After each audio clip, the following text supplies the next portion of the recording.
Saudi Arabia రాను రాను ఉరిశిక్షల కేంద్రంగా మారుతోంది. ప్రపంచవ్యాప్తంగా ఉరిశిక్షలను ఒక్కో దేశం స్వస్తి పలుకుతూ పోతుంటే సౌదీ మాత్రం ఉరిశిక్షల విషయంలో రికార్డు సృష్టిస్తోంది. ఒకప్పుడు మర్డర్ చేస్తేనే ఆ దేశంలో ఉరికమ్మం ఎక్కాల్సి వచ్చేది. కానీ ఇప్పుడు ఉరికమ్మం ఎక్కడానికి మర్డర్ చేయాల్సిన పనిలేదు. దీంతో గత ఏడాది ఈ దేశంలో ఏకంగా 345 మందిని హ్యాంగ్ చేసి ప్రాణాలు తీయడం జరిగింది. ఇది ఆ దేశంలో రికార్డు ప్రకారం చూస్తే 30 ఏళ్ల రికార్డును బ్రేక్ చేసింది. దీంతో ప్రపంచ మానవ హక్కుల సంఘంతో పాటు అమ్నెస్టీ తీవ్ర ఆందోళన వ్యక్తం చేస్తుంది. ఇది పక్కన పెడితే ఈ ఏడాది ఇప్పటికే సౌదీలో ఎంతమందిని ఉరిశిక్షకు బలి చేశారో తెలిస్తే షాక్ అవ్వాల్సిందే.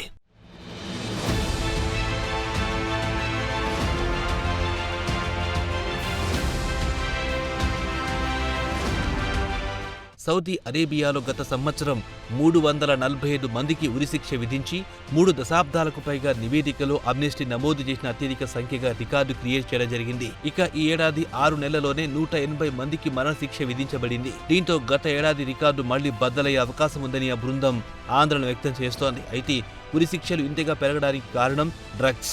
ఉరి తీయబడిన వారిలో 2/3 మంది ప్రాణాంతకం కాని మాదక ద్రవ్యాల ఆరోపణలపై దోషులుగా నిర్ధారించబడిన వారే. మాదక ద్రవ్యాల కేసుల్లో సౌదీ అరేబియాలో కఠిన శిక్షలు అమలవుతున్నాయి. మాదక ద్రవ్యాలను గట్టిగా వ్యతిరేకిస్తున్న సౌదీ ఈ కేసులో పట్టుబడ్డ వారిని ఏమాత్రం ఉపేక్షించడం లేదు.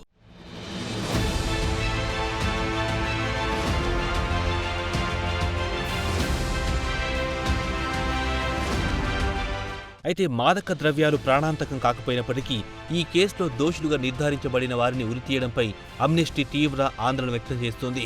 అయితే తాము ఖురాన్లో ఉన్న ప్రతి అంశాన్ని అమలు మాత్రమే చేస్తున్నామని, అంతకు మించి ఏం చేయడం లేదని సౌదీ అరేబియా పాలకుడు crown prince Mohammed bin Salman వెల్లడించారు.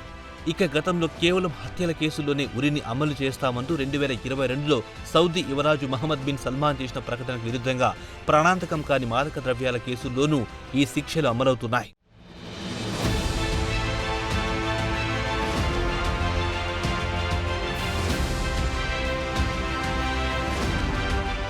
అయితే ఇరాన్, కువైట్, యునైటెడ్ అరబ్ ఎమిరేట్స్తో పాటు సౌదీ అరేబియాలో మాదక ద్రవ్యాలకు సంబంధించి ఆరోపణలపై మరణశిక్ష విధించబడుతుంది. కానీ చైనా, ఇరాన్ తర్వాత ప్రపంచంలోనే అత్యధికంగా ఉరిశిక్ష విధించే దేశాల్లో సౌదీ అరేబియా ఒకటి. దీంతో మాదక ద్రవ్యాల కేసులలో ఉరిశిక్షల ఉపయోగం దానికి ఆజ్యం పోస్తున్నట్లుగా ఉంది. ఇక డ్రగ్స్ కేసుల్లో ఇటీవల ఉరితీయబడిన వారిలో 29 మంది విదేశీయులు కూడా ఉండడం గమనార్హం.